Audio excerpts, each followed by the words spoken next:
हम सभी ध्यान में बैठेंगे। सभी अपनी पीठ सीधी रख के, गर्दन सीधी रख के बैठिए। यहाँ पे कपाल के बीच में, मस्तक के बीच में, यहाँ पे सभी को ध्यान लगाना है। जैसे आकाश में सितारा चमकता है, वैसा सितारा यहाँ पे चमक रहा है। ऐसा अनुभव करना है 2 मिनट के लिए। मन में जितने भी विचार आए, उन विचारों के पीछे भागना नहीं है। सिर्फ एक ही विचार करना है, मैं आत्मा सितारा हूँ, ये भ्रुकुटी के बीच में है। ऐसा अनुभव करना है। ज्योति बिंदु परमात्मा से है मेरी आत्मा, अब चल कर ले मिलन। परमानंद का अनुभव कर, ओ परमानंद का अनुभव कर, तू धन्य बना जीवन।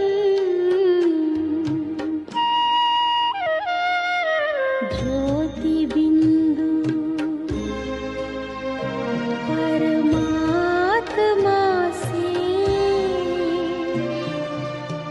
है मेरी आत्मा, अब चल कर ले मिलन। अब चल कर ले मिलन। ओम नमः शिवाय। आज का सेमिनार का टॉपिक है आध्यात्मिकता क्या है और मन को कैसे कंट्रोल करें। तो अध्यात्म जो होता है, आज इसको हम अलग अलग तरीके से समझते हैं, लेकिन आध्यात्मिकता की जो सही व्याख्या है, इसकी हमको जानकारी नहीं है। आज हम योगासन और प्राणायाम को ही अध्यात्म समझ लेते हैं और धर्म के ऊपर जो आस्था होती है उसको समझते हैं कि यही अध्यात्म है। या तो मेडिटेशन के जो अनेक टेक्निक, आर्टिफिशियल टेक्निक जो मार्केट में सिखाए जाते हैं, उसको आध्यात्मिकता समझ लेते हैं। या जो मन की थोड़े समय की जो अल्पकाल की एकाग्रता है, इसको हम अध्यात्म समझ लेते हैं। लेकिन अध्यात्म की सही व्याख्या क्या है, आज हम जानेंगे। धर्म के ऊपर जो आस्था है, धर्म के ऊपर जो आस्था है, उसको अगर अध्यात्म कहेंगे, तो आज धर्म के नाम पे आपस में हिंसा क्यों चल रही है? हिंदू, मुस्लिम, क्रिश्चियन सभी आपस में लड़ाई झगड़ा क्यों कर रहे हैं? सारे धर्म आज के वर्तमान समय में आपस में लड़ाई झगड़ा कर रहे हैं। किसी को भी अपने धर्म का यथार्थ ज्ञान नहीं है। जो हिंदू है, उनको सनातन धर्म का ज्ञान नहीं है। मुस्लिम लोगों को कुरान में जो असली बात लिखी है उसका पूरा ज्ञान नहीं है। क्रिश्चियन लोगों को अपनी बाइबल का पूरा ज्ञान नहीं है। तो धर्म के ऊपर आस्था अगर अध्यात्म होता तो आज ये हिंसा पे उतर नहीं आते थे। तो आज कोई भी संत महात्मा और जितने भी धर्म पिता इस दुनिया में होकर गए, आप बताइए किसी ने कभी हिंसा करने का ज्ञान दिया है क्या? आज तक जितने भी संत महात्मा हुए, उन्होंने किसी ने हिंसा का ज्ञान नहीं सिखाया। लेकिन आज धर्म के नाम पे हिंसा चल रही है। तो धर्म के ऊपर जो आस्था है हमारी, उसको अध्यात्म नहीं कहेंगे। अध्यात्म की सही व्याख्या क्या है फिर?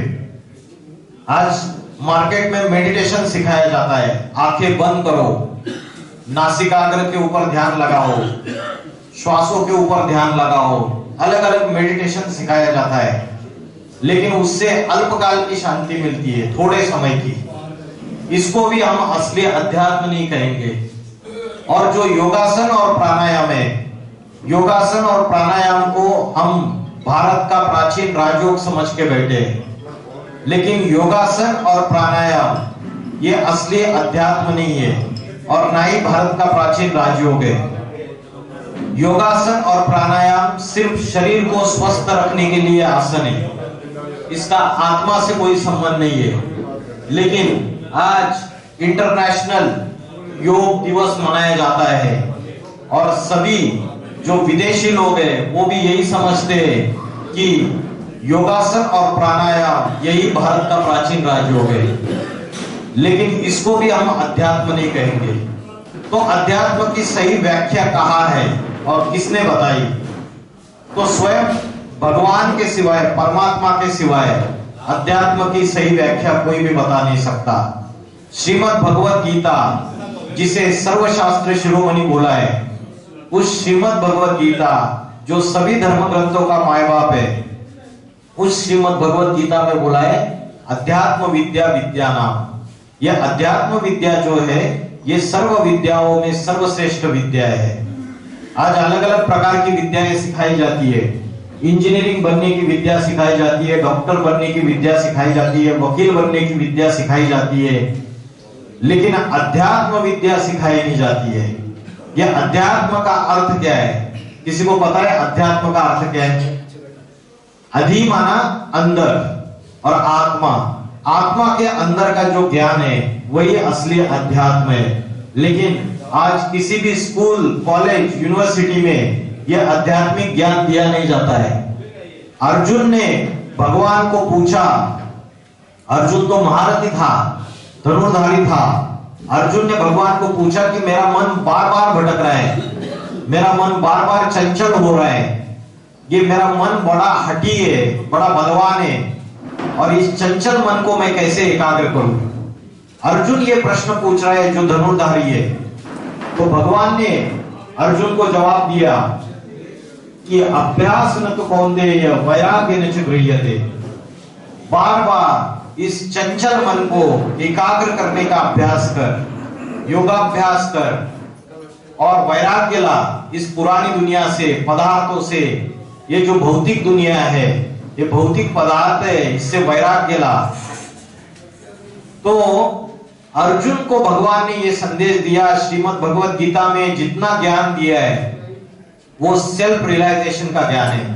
आज विज्ञान ने बहुत प्रगति की है, हमारे पास शरीर के हिस्से हिस्से का हर एक अंग का ज्ञान है। शरीर को कोई बीमारी आ गई तो हर चीज का उसका सॉल्यूशन है। आज इंजीनियरिंग फील्ड में भी डेवलपमेंट हुआ है, इंटरनेट टेक्नोलॉजी आ गई, रोबोटिक्स टेक्नोलॉजी आ गई, हेलीकॉप्टर, एरोप्लेन, बड़े बड़े हवाई जहाज, सारी तरीके की तरक्की हुई। लेकिन उसके बावजूद आत्मज्ञान जो है, जो आत्मबल है, मनोबल बढ़ाने का ज्ञान आज साइंस के पल्ले नहीं पड़ रहा है।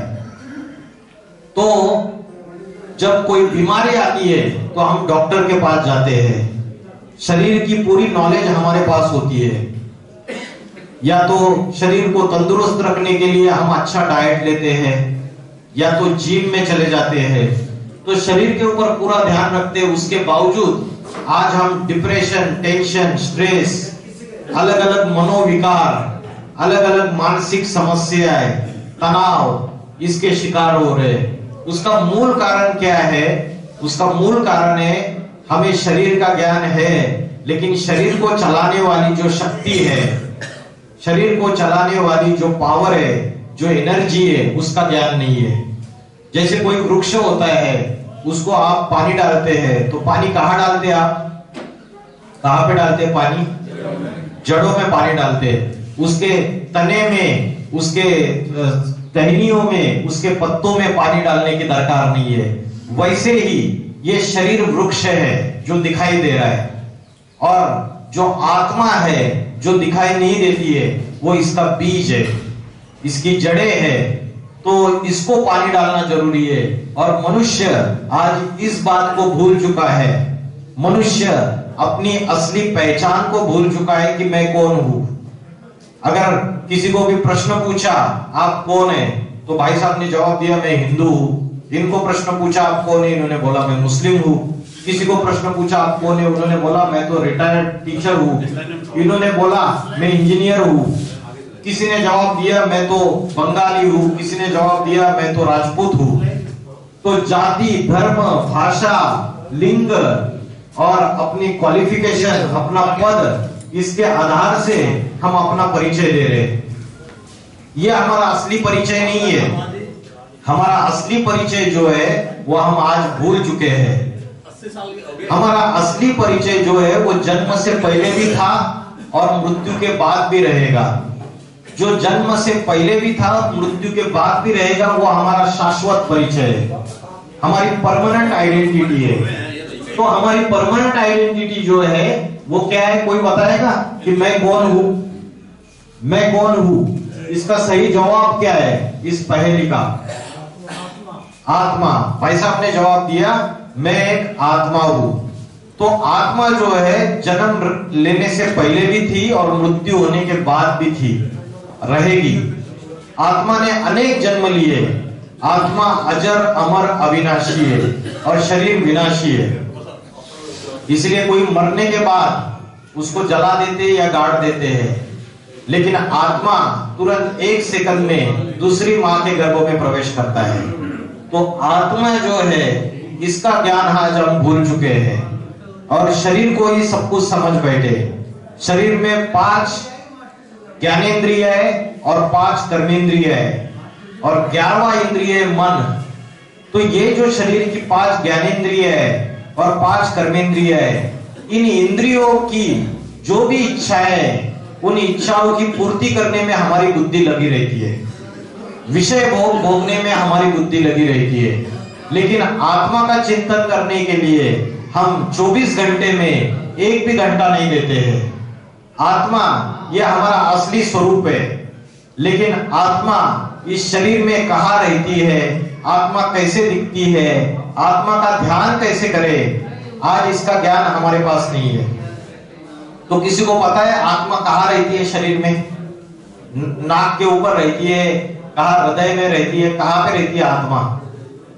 आत्मा का रहने का स्थान कौन सा है? ये भाई साहब ने बताया आत्मा भ्रुकुटी के बीच में यहाँ पे रहती है। क्या प्रूफ प्रमाण है इसका? कोई बताएगा यहाँ पे रहती है, इसका प्रूफ प्रमाण क्या है? श्रीमद् भगवद गीता में बोला है भ्रूर मध्य प्राण आवेश सम्यका। भ्रुकुटी के मध्य में प्राण शक्ति स्थित है। ये जो प्राण शक्ति है ये भ्रुकुटी के बीच में स्थित है। श्रीमद् भगवद गीता भगवान वाच है, दूसरा कोई भी धर्म ग्रंथ भगवान वाच नहीं है। तो उसमें परमात्मा स्वयं कहते हैं कि भ्रुकुटी के बीच में ये प्राण शक्ति स्थित है। आप अगर देखेंगे भारत की कन्या माताएं बिंदी लगाती है यहाँ पे और पुरुष लोग यहाँ तिलक लगाते हैं। तो द्वापर युग से ऋषि मुनियों ने ये परंपरा शुरुआत की, ये बिंदी लगाने की और टीका लगाने की, क्योंकि उनको पता था कि मनुष्य जो है वो शरीर के भान में आ गया है, देह के भान में आ गया है। तो मनुष्य को आत्मा का ध्यान रहे, सोल कॉन्शियसनेस का ध्यान रहे, इसलिए ये बिंदी लगाने की परंपरा शुरुआत हुई थी। लेकिन आज वो परंपरा बन के रह गई, हम उसका आध्यात्मिक अर्थ भूल गए। तो आत्मा भ्रुकुटी के बीच में रहती है। आपने शिव शंकर भोलेनाथ के जितने भी चित्र और जितनी भी मूर्तियां देखी रहेगी, क्या देखा आपने? शिव शंकर भोलेनाथ जो है वो ध्यान मग्न और योगी अवस्था में बैठे हुए हैं, ध्यान की गहरी अवस्था में बैठे हुए हैं। तो ध्यान करते वक्त उनकी आंखें बंद है या खुली है? शिव शंकर भोलेनाथ की आंखें अर्धी खुली हुई दिखाई होती है, आधी खुली है, तो अर्धोन्मिलित नेत्र है।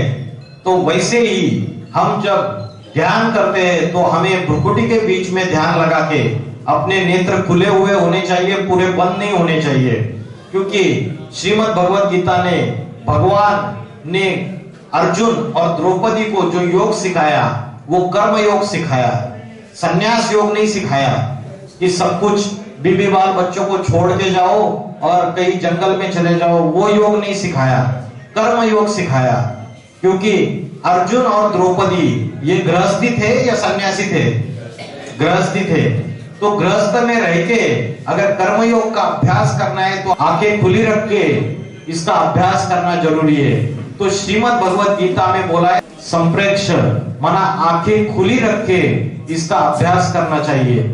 तो भ्रुकुटी के बीच में यहाँ पे मैं आत्मा ज्योति स्वरूप हूं, इसका अगर ध्यान करने का अभ्यास करेंगे तो आपको पता चलेगा कि सुख, शांति, आनंद, पवित्रता, ये सारी शक्तियां फिर से वापस आएगी। आत्मा का ध्यान करने का सही तरीका ये है कि भ्रुकुटी के बीच में ध्यान लगाना है।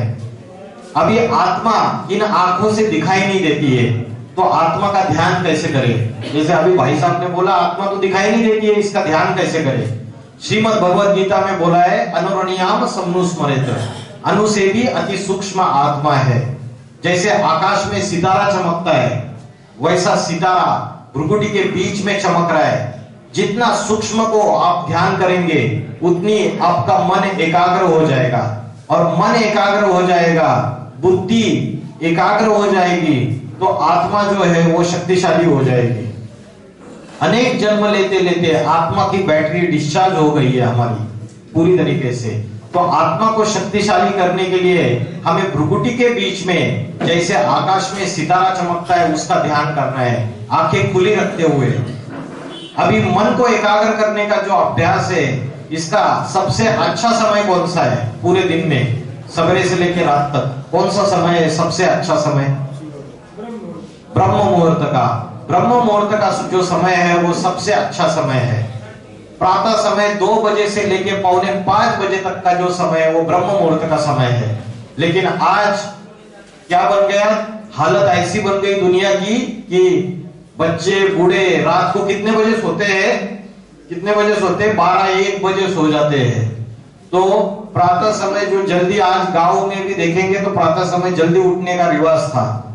तो आज अगर गांव में जाके जब लोगों को पूछते कि सबसे बड़ा काम कौन सा है, तो लोग जवाब देते थे भगवान की याद ही सबसे बड़ा काम है। तो मनुष्य आज आत्मा का जो नॉलेज है उसको भूल गए, और प्रातः समय अगर 4 बजे भी उठ गए सवेरे, 4 बजे से लेके 4:45 बजे तक पौना घंटा अगर हम आत्मा का ध्यान करते हैं, उस समय कोई भी याद नहीं आना चाहिए। न बच्चे याद आना चाहिए, न बीबी याद आनी चाहिए, न रिश्तेदार याद आनी चाहिए, न मित्र संबंधी कोई भी याद नहीं आना चाहिए। सिर्फ मैं आत्मा ज्योति स्वरूप हूं। मैं आत्मा जैसे आकाश में सितारा चमक रहा है उसका ध्यान करना है। आप ध्यान करके देखिए, आपको बहुत शक्ति महसूस होगी। आत्मा बहुत छोटी है, आंखों से दिखती नहीं, लेकिन बहुत शक्तिशाली है। जैसे एटम होता है पदार्थ के अंदर, एटम बहुत छोटा होता है, आंखों से दिखता नहीं है, लेकिन जब एटम बॉम्ब बन जाता है तो सारी दुनिया का विनाश कर देता है। तो जैसे एटम में इतनी ताकत होती है, वैसे आत्मा में भी बहुत शक्ति है। तो आत्मा जो है उसका ध्यान करने का सबसे अच्छा समय ब्रह्म मुहूर्त का समय। जैसे मोटर गाड़ी है, मोटर गाड़ी का भोजन अलग है और ड्राइवर का भोजन अलग है। गाड़ी को पेट्रोल डीजल चाहिए, ड्राइवर को रोटी सब्जी चाहिए। वैसे ये शरीर एक गाड़ी है, ये शरीर का भोजन अलग है और आत्मा का भोजन अलग है। आत्मा को अगर शक्तिशाली बनाना है, उसको सच्ची सुख, शांति, पवित्रता, आनंद उसमें लाना है, तो आत्मा का ध्यान करना जरूरी है। आत्मा का ध्यान करना यही आत्मा का भोजन है। तो आज फिजिकल हेल्थ तो सबकी अच्छी है, लेकिन मेंटल हेल्थ जो है वो आज अच्छी नहीं है, और उसकी वजह से बड़े बड़े इंजीनियर, वकील, डॉक्टर, बड़े बड़े साइंटिस्ट, आप सुना होगा कि आत्महत्या कर रहे हैं। इतनी पढ़ाई लिखाई करने के बावजूद आत्महत्या क्यों कर रहे हैं? उसका कारण यह है कि मनोबल की जो शक्ति है, विल पावर जो है, आत्मबल जो है वो कमजोर हो चुका है। तो उस आत्मबल को शक्तिशाली बनाने के लिए हमें स्व के लिए समय देना पड़ेगा। श्रीमद् भगवद गीता में बोला है स्वाध्याय। स्वाध्याय का अर्थ है स्व का अध्ययन, और स्व माना आत्मा। आत्मा का अध्ययन करने के लिए अभ्यास करना पड़ेगा। आत्मा की 3 शक्ति है। आत्मा जो है उसकी 3 शक्ति है, मन, बुद्धि और संस्कार। जब आत्मा एक शरीर छोड़ के दूसरा शरीर धारण करती है, तो आत्मा के साथ साथ मन, बुद्धि और संस्कार भी उसके साथ साथ ट्रैवल करते हैं, उसके साथ साथ जाते हैं। इसलिए आपने देखा रहेगा 5 साल का छोटा सा बच्चा है, उसकी कंप्यूटर के ऊपर ऐसी उंगलियां घूमती है कि कंप्यूटर की सारी नॉलेज है उसको बचपन में ही। आजकल 3 साल के 2 साल के बच्चे भी मोबाइल ऐसा चलाते हैं कि उनके दादाजी को भी चलाना नहीं आता है। तो ये उनके बुद्धि में, आत्मा में कहां से आया? पिछले जन्म में आत्मा के अंदर जो भी स्वभाव संस्कार, अच्छे बुरे कर्मों के अनुसार जो भी हमने उसको स्टोर किया है हमने आत्मा के अंदर, वो दूसरे जन्म में भी काम में आएगा। तो जैसे मोबाइल में हमारा ये मेमोरी कार्ड होता है और उसमें जो भी डेटा है उसको स्टोर करते हैं, वैसे आत्मा के अंदर हमारे अच्छे बुरे कर्मों का स्टोरेज हो रहा है। जो अच्छे कर्म किए हमने उसके अच्छे संस्कार बनते हैं, और जो हमने पिछले जन्मों में भी जो बुरे कर्म किए उसके बुरे संस्कार बनते हैं, और उन संस्कारों की छाप हमारे आत्मा के ऊपर है। इसलिए आज कभी हम बहुत दुखी हो जाते हैं, कभी बहुत सुखी अनुभव करते हैं। इसका कारण हमारे अनेक जन्मों के जो हिसाब किताब है, वो हिसाब किताब इसका मूल कारण है।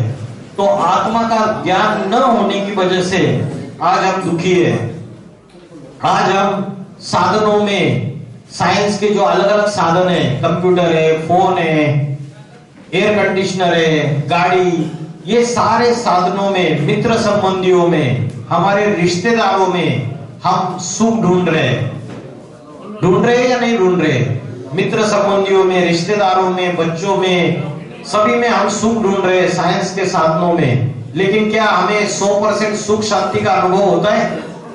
होता है क्या अनुभव?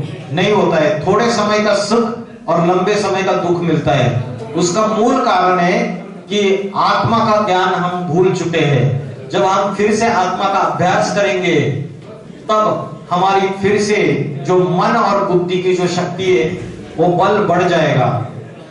मन की शक्ति कमजोर होने का मुख्य कारण यह है कि आत्मा के अंदर 5 विकार आ चुके हैं।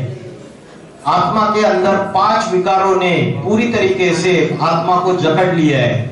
वो 5 विकार कौन से हैं जिसने हमारी बुद्धि को, हमारे मन को पूरा जकड़ लिया है? बताएगा कौन से 5 विकार है? मन और बुद्धि के अंदर 5 विकारों ने पूरी तरीके से साम्राज्य बना लिया है। कौन से 5 विकार है? काम, क्रोध, लोभ, मोह, अहंकार, ये 5 विकार है। काम का अर्थ क्या है? काम का अर्थ क्या है? काम मतलब क्या? बताइए। काम मतलब कामना, कामना मतलब इच्छा, और इच्छाओं में सबसे प्रबल इच्छा कौन सी है? इच्छाओं में सबसे प्रबल इच्छा कौन सी है? इच्छाओं में सबसे प्रबल इच्छा है विषय वासना। श्रीमद् भगवद गीता में बोला है, कामानि जायते क्रोधा। जब इच्छा की पूर्ति नहीं होती है तो उससे क्रोध उत्पन्न होता है। क्रोधानि भवति सम्मोहा, क्रोध से मोह जन्म लेता है। सम्मोहात बुद्धिनाशा, उससे बुद्धि का नाश होता है, और फिर उसके बाद प्राणों का नाश हो जाता है। आज हम बोलते हैं क्या, तेरी बुद्धि क्या, अकल क्या, घास खाने के लिए गई थी उस समय। तो क्यों होता है ये? क्योंकि मनुष्य जो है इन विकारों के अधीन हो चुका है पूरी तरीके से। काम, क्रोध, लोभ, लोभ माना लालच, मोह, बच्चों में मोह रहता है ना, और उस मोह के कारण हमें दुख होता है, क्योंकि हमारी इच्छाएं वो पूरी नहीं कर पाते हैं, हमारी अपेक्षाएं पूरी नहीं कर पाते हैं। तो ये 5 विकार जो है उसको आत्मा ने जकड़ लिया है पूरी तरीके से, जिसकी वजह से आज हम दुखी है। आत्मा के जो मुख्य दैवी गुण है, आत्मा जब पहली बार इस सृष्टि पे आई, जब इस दुनिया में पहली बार आई, तो आत्मा के अंदर 100% सुख, शांति, पवित्रता, आनंद सभी था। लेकिन आज सच्चा प्रेम, सच्ची शांति और सच्ची सुख ढूंढने से भी नहीं मिल रहा है। आज प्रेम की जगह नफरत ने ले ली, प्रेम की जगह ईर्ष्या द्वेष ने ले ली, और शांति भी नहीं है। लड़ाई झगड़ों से सारी मनुष्य की शांति खत्म हो चुकी है। तो कठोपनिषद नामक एक शास्त्र है, उसमें एक श्लोक आया है, आत्मा नाम रथिनम विद्धि शरीरम रथमेव च। आपने महाभारत में एक चित्र देखा होगा कि अर्जुन बैठा है रथ पे और घोड़े दिखाए हुए और रथ का सारथी स्वयं भगवान है। तो शास्त्र में बोला है आत्मा नाम रथिनम विद्धि, आत्मा रथी है, रथी माना सवारी, शरीरम रथमेव च, और शरीर गाड़ी है। बुद्धि तुम सारथिम विद्धि, बुद्धि जो है वो सारथी है, ड्राइवर जो रथ को चलाने वाला। मन प्रग्रह में वच, और मन लगाम है। इंद्रियानी हयानाहु, इंद्रिया घोड़े है। आज जो हमारी इंद्रिय है ये भाग रही है ना, चंचल है। अभी जैसे मैं भरपेट खाना खा के आया और भाई साहब ने मुझे बोला भाई साहब ये रसगुल्ला खा लीजिए, मेरे बुद्धि ने बोला अरे रसगुल्ला मत खा, रसगुल्ला खाएंगे तो क्या हो जाएगा, इंडाइजेशन हो जाएगा, पेट खराब हो जाएगा। लेकिन उसके बावजूद मेरी जिह्वा ललचायमान हो गई, मेरी जिह्वा ललचायमान हो गई, मैंने हाथ से उठा के वो रसगुल्ला खा लिया।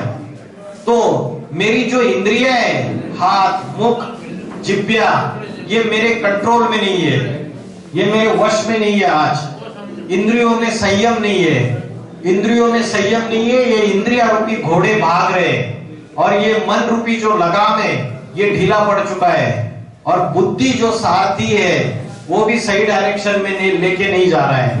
तो जो सवारी है, जो बैठा हुआ है, उसका हालत खराब होगा, और जो रथ है, जो शरीर है, वो गड्ढे में चला जाएगा।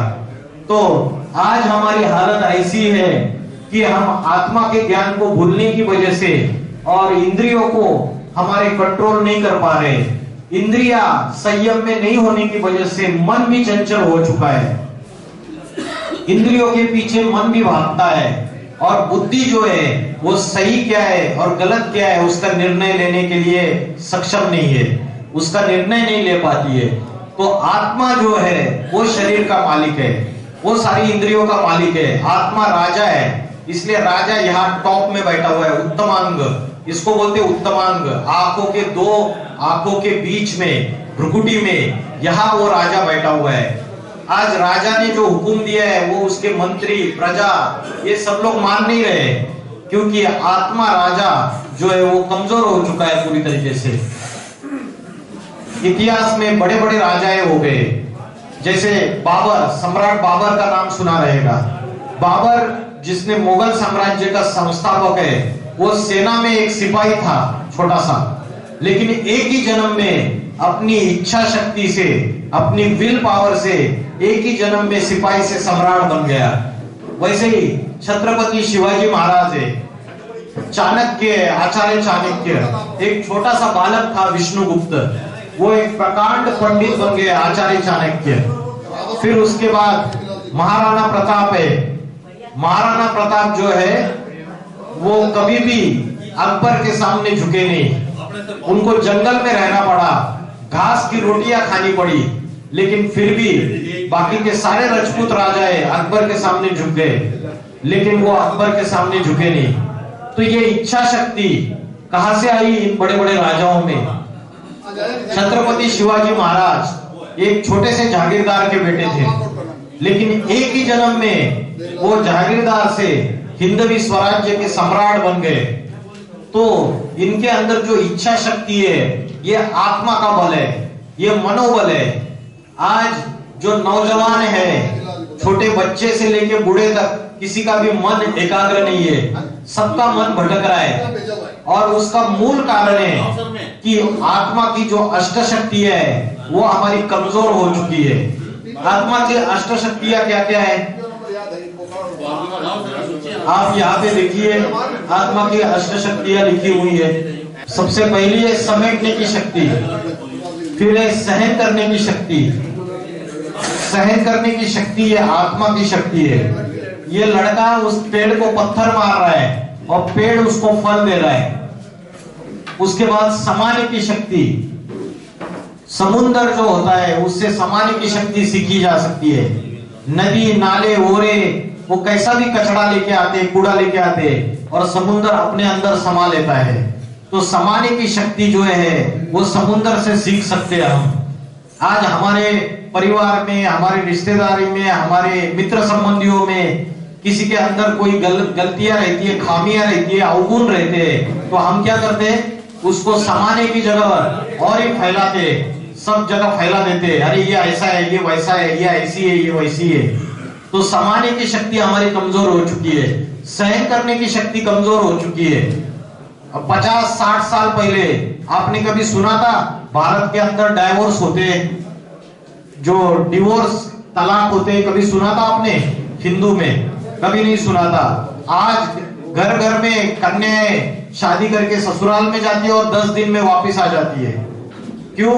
क्योंकि सहन शक्ति जो है वो कमजोर हो चुकी है।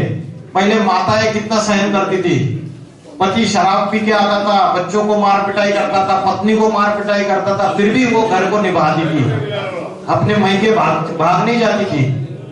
तो ये जो सहन शक्ति है ये आत्मा की शक्ति है। आत्मा का ज्ञान भूलने की वजह से आज ये मोबाइल आ गए, आज घर में सभी का बुद्धि उस मोबाइल में ही बैठ गई पूरी तरीके से। तो मन एकाग्र हो रहा है ये मोबाइल से, ये टीवी से, या मन भटक रहा है। और क्या हो रहा है अभी, ये मोबाइल और जितने भी साधन है इससे मन एकाग्र हो रहा है या भटक रहा है?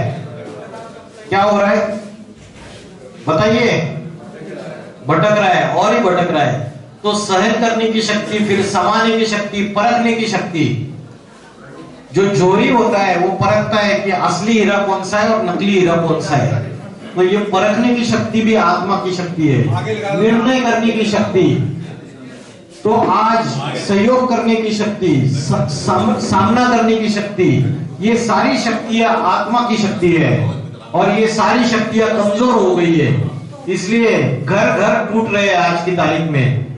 जो सनातन धर्म है, सनातन धर्म में ऐसे ऐसे परिवार होते थे कि 70-80 लोग एक घर में रहते थे, एक चूल्हे पे खाना बनता था सबका, परिवार का एक मुखिया होता था, और एक मुखिया की बात कभी भी परिवार का कोई भी व्यक्ति काटता नहीं था। ये सनातन धर्म के परिवार थे। आज क्या हो गया? आज परिवार टूट गए। टूट रहे हैं या नहीं टूट रहे? आज 5-10 लोगों का परिवार, छोटे छोटे परिवार रह गए। तो उसका मूल कारण है आत्मा का ज्ञान भूल गए और मन की एकाग्रता का ज्ञान भूल गए। मन के हारे हार है और मन के जीते जीत है। शास्त्रों में बोला है मन जीते सो जगत जीत। जिसने मन को जीत लिया उसने सारे जगत को जीत लिया। तो ये काम, क्रोध, लोभ, मोह, अहंकार, ये सारे नरक के द्वार खोलने वाले हैं। श्रीमद् भगवत गीता में बोला है ये तीनों काम, क्रोध और लोभ, ये तीनों नरक के द्वार खोलने वाले हैं। इससे हमारी पतन हो रहा है, सृष्टि का भी पतन हो रहा है और ये सारी दुनिया अधोपतन में चली जा रही है पूरी तरीके से। तो जब अभी कौन सा युग चल रहा है पता है आपको? अभी सतयुग, त्रेता युग, द्वापर युग और कलयुग। इन 4 युगों में कौन सा युग चल रहा है? कलयुग। कलयुग नहीं चल रहा है, अभी घोर पापी कलयुग चल रहा है, जिसमें दुनिया में पाप, भ्रष्टाचार, अत्याचार, दुख, अशांति, आतंकवाद, हिंसा, इन सब की अति हो चुकी है। जब इसकी पूरी तरीके से अति हो जाती है, तब जब सारी दुनिया में पाप, भ्रष्टाचार, अत्याचार की अति हो जाती है, तो ऐसे समय कलयुग में परमात्मा जो है, जो सारी सृष्टि का पिता है, वो इस सृष्टि पर अवतरित होने का समय आ जाता है। आप बोलते हैं कि भगवान ऊपर है, सारे धर्म वाले इस बात को मानते हैं कि वो ऊपर वाला है, सभी धर्म वाले आपस में लड़ाई झगड़ा कर रहे हैं। लेकिन दुनिया में जब भ्रष्टाचार, अत्याचार अति में बढ़ जाएगा तो भगवान स्वयं इस सृष्टि पर अवतरित होते हैं। इसलिए हम एक त्योहार मनाते हैं, महाशिवरात्रि का त्योहार। महाशिवरात्रि का अर्थ क्या है पता है आपको? जैसे रात्रि शब्द बोला है और महारात्रि बोला है, ये जो कलयुग है ये रात्रि के समान है। रात्रि में अंधकार होता है, वैसे इस कलयुग की अंधकार रूपी रात्रि में पाप है, अज्ञान है, अज्ञान का अंधकार है। आज किसी को आत्मा का ज्ञान नहीं है, परमात्मा का ज्ञान नहीं है। परमात्मा इस सृष्टि में कब आके इस पापी कलयुगी सृष्टि को पावन सतयुग में बदल देते हैं। मुस्लिम लोग बोलते हैं कि अभी आप अगर इंटरनेट पे देखेंगे तो मुस्लिम के बड़े बड़े स्कॉलर्स है, वो बोलते हैं कि अभी कयामत का समय है। उनके कुरान के कैलेंडर के अनुसार ये कयामत का समय है और इसके बाद जन्नत आएगी। और क्रिश्चियन लोग बोलते हैं कि अभी महाविनाश का समय है, इसके बाद हेवन आएगा। और हिंदू लोग बोलते हैं कि जब शिव शंकर भोलेनाथ ने अपना तीसरा नेत्र खोला तब सारी दुनिया में प्रलय आ चुका है। और सारी दुनिया में प्रलय आता है, फिर जो मनु है, मनु उसकी नवैया बच जाती है, उसमें वो 108 बीजों को चुन लेता है और नई सृष्टि शुरुआत होती है। तो अभी जो समय चल रहा है वो कलयुग का अंतिम समय चल रहा है और ऐसा समय है, उस समय परमात्मा इस सृष्टि पे अवतरित होके ब्रह्मा विष्णु शंकर के द्वारा शिक्षक बन के, टीचर बन के, सद्गुरु बन के ज्ञान देते हैं। हमको लगता है कि ब्रह्मा विष्णु शंकर आकाश में बैठे। हर कलयुग के अंतिम समय में परमात्मा फिर से आते हैं साधारण मनुष्य शरीर में, और साधारण मनुष्य शरीर में अवतरित होके ज्ञान देते हैं। तो भगवान का आने का जो समय है, वो समय का प्रूफ क्या है कि अभी का समय भगवान का आने का समय है। इसका प्रूफ क्या है? इसका प्रूफ है कि आज से 80 साल पहले एटम बॉम्ब नहीं थे। आज से 80 साल पहले इस दुनिया में एटम बॉम्ब नहीं थे। अभी छोटे से छोटे देश के पास एटम बॉम्ब है और सारे देश आपस में लड़ाई झगड़ा कर रहे हैं। अभी पहला विश्व युद्ध हो चुका है, द्वितीय विश्व युद्ध हो चुका है। अभी ये सारी दुनिया जो है वो तृतीय विश्व युद्ध के कगार पे खड़ी है। अभी तृतीय विश्व युद्ध होगा तो एटम बॉम्ब फटेंगे या नहीं फटेंगे, बताइए मुझे। आज छोटे से छोटे देश के पास एटॉमिक वेपन्स, एटॉमिक मिसाइल्स है। तो मेरे घर के नीचे अगर किसी ने बारूद बिछाई है तो क्या मैं घर में सुरक्षित हूं? नहीं हूं। तो आज इस सारी दुनिया में सब जगह ये एटम बॉम्ब, एटॉमिक वेपन्स और एटॉमिक मिसाइल्स है। आज धरती के ऊपर पापों का बोझा बढ़ता चला जा रहा है। ये ऐसा जो समय होता है उस समय महाविनाश का समय कहलाता है, क्योंकि अगर एटम बॉम्ब फटेंगे तो धरती का जो तापमान है, टेम्परेचर बढ़ता चला जाएगा। धरती का टेम्परेचर बढ़ने से उत्तर ध्रुव और दक्षिण ध्रुव की जो बर्फ के पहाड़ है वो पिघल जाएंगे। वो पहाड़ पिघलने से समुद्र का जलस्तर बढ़ जाएगा और समुद्र का जलस्तर अगर बढ़ गया तो ये बड़े बड़े जो महाद्वीप है, Asia, America, Africa, New Zealand, Australia, उसके बाद रशिया, चाइना, ये सारे के सारे समुद्र के अंदर चले जाएंगे। एक भारत अविनाशी खंड है और स्वयं भगवान भारत की धरती पर अवतरित होते हैं और आदि सनातन धर्म की फिर से पुनर्स्थापना करते हैं, क्योंकि आज सनातन धर्म को हम भूल चुके हैं। तो शिव शंकर भोलेनाथ जो है वर्तमान समय में भारत में उनका अवतरण हो चुका है।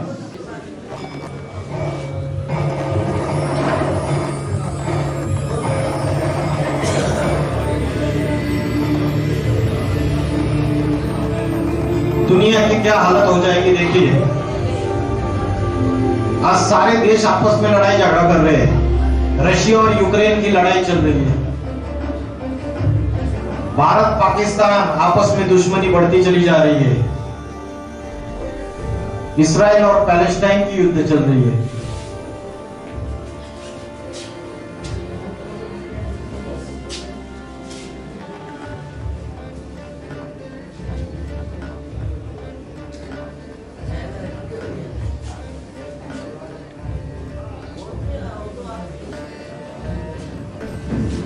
हिंदू मुस्लिम आपस में दुश्मनी बढ़ती चली जा रही है। तो ये जो समय है, ये जो समय है, अभी बड़े बड़े भूकंप हो रहे हैं।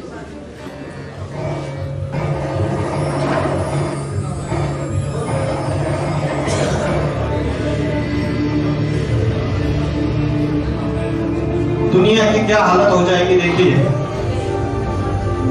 आज सारे देश आपस में लड़ाई झगड़ा कर रहे हैं। रशिया और यूक्रेन की लड़ाई चल रही है। भारत पाकिस्तान आपस में दुश्मनी बढ़ती चली जा रही है। इस्राइल और पैलेस्टाइन की युद्ध चल रही है।